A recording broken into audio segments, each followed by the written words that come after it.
성경 말씀 중에 제일 고약한 말씀 중에 하나입니다. 바울이 하고 있는 얘기는 당시에 그 고린도 교회가 갖고 있었던 이런 문제를 배경으로 그 정황으로 합니다.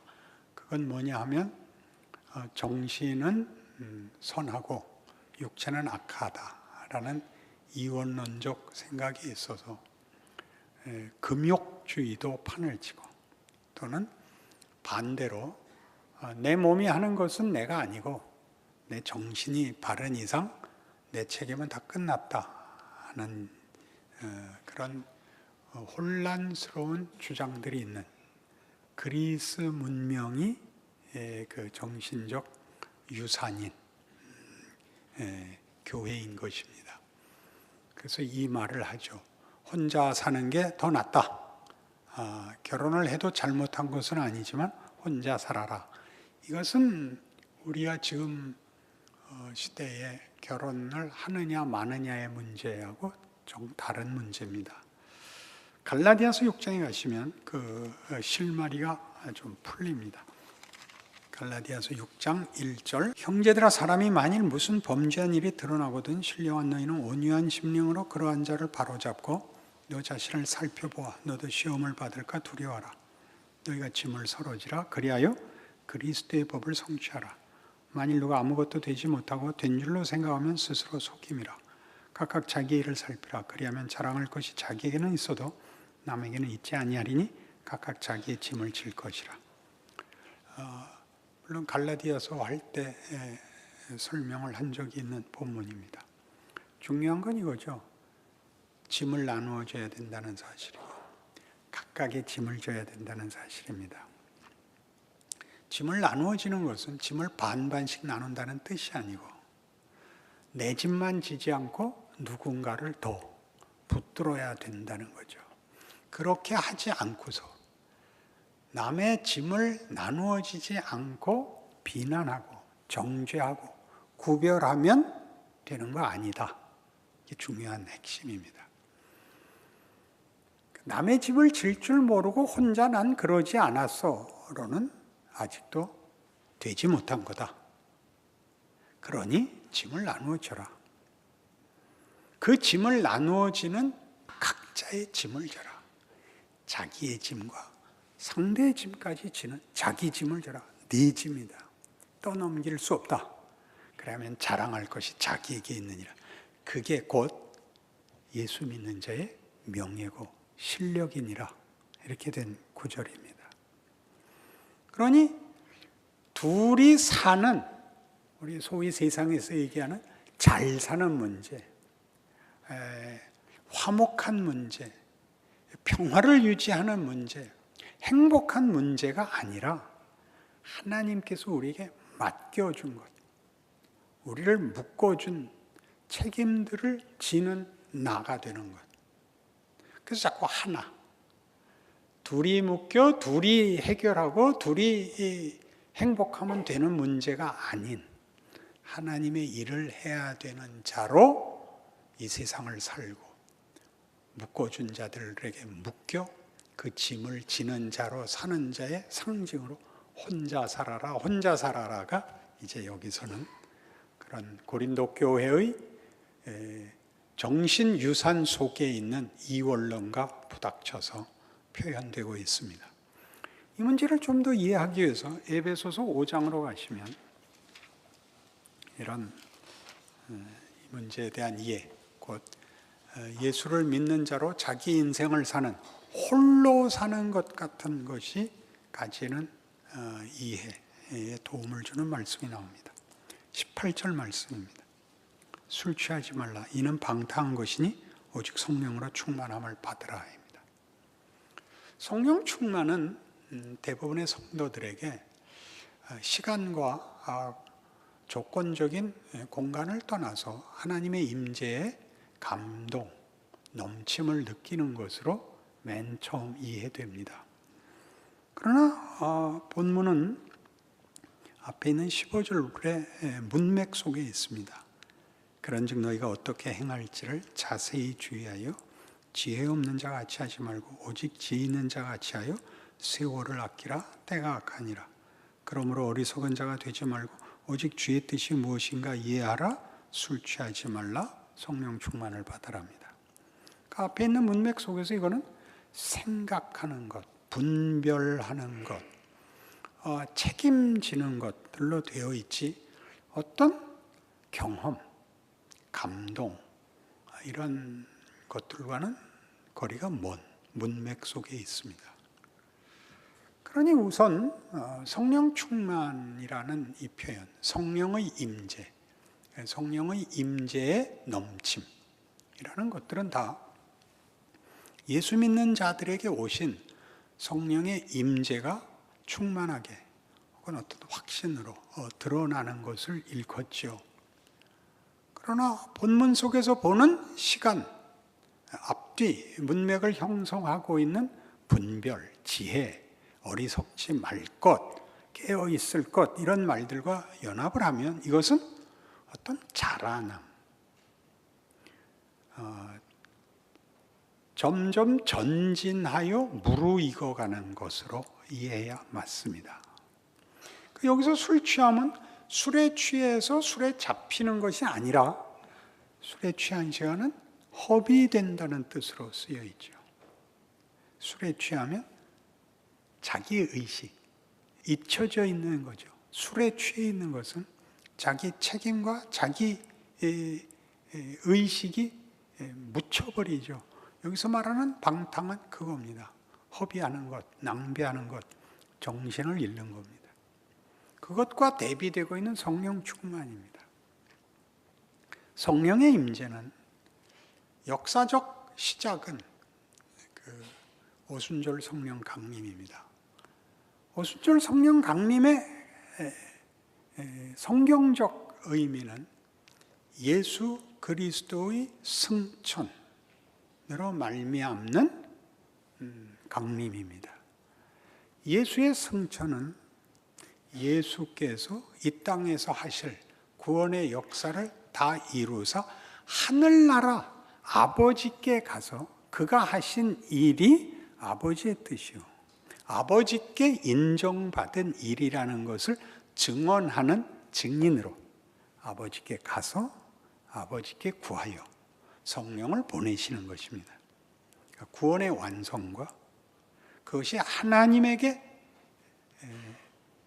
제가를 받은, 하나님이 인정하는 그 일이요 충분한 것이라는 것을 확인하는 증인으로 성령이 오십니다. 그 성령은 모든 믿는 자에게 와 계시죠. 성령이 오심으로 예수님의 부재를 우리에게 증언하죠. 예수님의 부재는 예수님이 할 일을 다 하시고 올라가셨다. 구원 사역이 끝났다의 표시입니다. 부활 승천으로 끝났다. 그 승리를 뒤바꿀 수 없다가 성령의 임재의 가장 큰 증언입니다.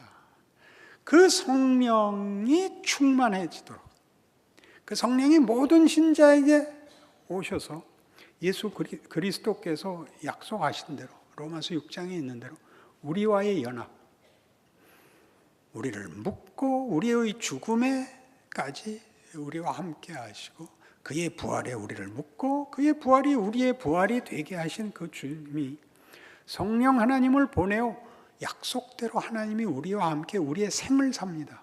우리가 간 모든 자리, 정황, 결정에 동행을 하십니다. 그 성령께서 우리에게 자신을 묶어 놓으사 결국은 성령을 보내신 예수 그리스도 안에서 우리에게 주어진 승리가, 그 운명이, 그 결국이 우리의 생애 속에서 제대로 결과되는 일을 만드시기 위해 성령을 보내셨으므로 그는 다만 우리의 무슨 신분증이거나 보험증서가 아니라 우리와 씨름하시는 분이죠. 놓지 않는 분이죠. 그분이 승리하시도록 성령 충만을 받으라가 되는 것입니다. 못 알아들었죠? 그니 우리 각자가 우리의 생애 속에서는 다 묶입니다. 가장 중요하게 우리가 태어난 시대, 나라에 묶입니다. 그때의 시대의 정황이 있습니다. 우리는 남북 분단의 현실이 있고, 그리고 우리가 사는 나라와 사회 지금의 형편이 있습니다.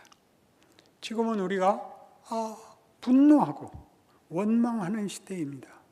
분열되어 있고 고함 지르는 시대이죠. 좋고 나쁘고를 떠나서 하나님이 여기에 우리를 묶으셨습니다.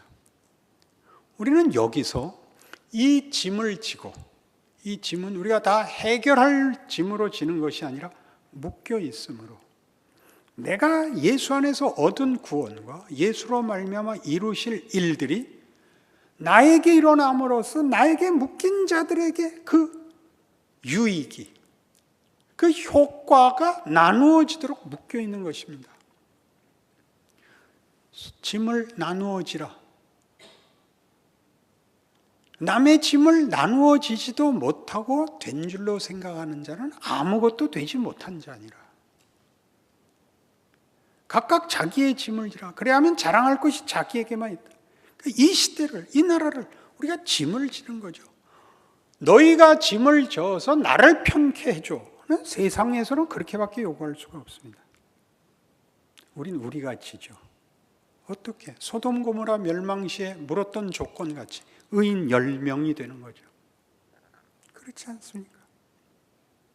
우리가 모두 지는 겁니다. 우리의 짐이 더 크다가 아니라 하나님이 이를 그리하시죠. 예수께서 오셨을 때도, 성령을 보내셨을 때도 성령의 임재가 가지는 그 성령이 우리를 승리하실 것입니다. 고집을 꺾는 것이 아니라, 주장을 펼치시는 것이 아니라, 그 베푸시는 영광에 우리가 녹아들고 행복하고 만족하고 승리할 것입니다. 그것이 오늘 우리 고린도전서에 나오는 혼자 살아라라는 이야기입니다. 이 묶여있는 둘이 합의를 보고 둘이 균형을 맞추고 둘이 이해하고의 문제를 벗어나는 하나님의 자녀들의 인생과 존재가 가지는, 그 하나님의 자녀라는 이름으로 가지는 하나님의 일하심에 묶여있는 현실을 네가 승리해야 된다, 그 뜻입니다. 그러니 이 성령께서 우리 안에 하시는 일들이 우리에게 무엇을 요구하느냐 하면, 술 취하지 말라, 이는 방탕한 것이니 오직 성령으로 충만함을 받으라. 다음이 뭔가 보세요. 시와 찬송과 신령한 노래들로 서로 화답하며 너희의 마음으로 주께 노래하며 찬송하며 범사에 우리 주 예수 그리스도 이름으로 항상 아버지 하나님께 감사하며 그리스도를 경외함으로 피차 복종하랍니다. 고집 부리거나 하고 유아 독존으로 가지 않습니다. 묶여 있습니다. 그러나 상대방과의 균형과 화합과 행복과 평화, 정의, 이거보다 더 뛰어난 성령 충만을 받으라. 예수 그리스도의 승리가 가지는 그 궁극적 운명과 영광을 위하여 성령 하나님이와 나를 붙잡아 내가 가는 모든 길에 동행하사 우리의 결정, 우리의 경험, 우리의 어떤 주장들을 다 하나님의 뜻으로 항복시키는 길을 걷게 하시는, 그리하여 마침내는 항복해 하는 그 과정을 너희 인생 속에서 살라, 그렇게 말하는 것입니다. 여러분이 이길 수밖에 없는 승리에 묶여 있다는 사실을 이해하시겠습니까? 그리고 그 승리가 짐을 나누어지는 것으로 우리에게 묶여 있다는 것을 여러분 현실 속에서 얼마든지 보시죠. 가족, 이웃, 시대, 사회, 직장, 교회, 어느 곳에서나 묶입니다. 그 짐을 나누셔야 됩니다. 반반 나누는 게 아니라 잘난 만큼 더 지셔야 됩니다.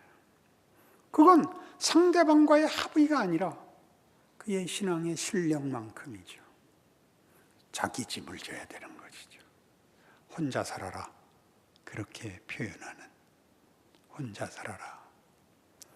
네 짐을 누구에게 떠넘길 수 있지 않단다라고 얘기하는, 결혼으로 떠넘기지 못하고 어디에다, 사회에다, 국가에다 떠넘기지 못한다.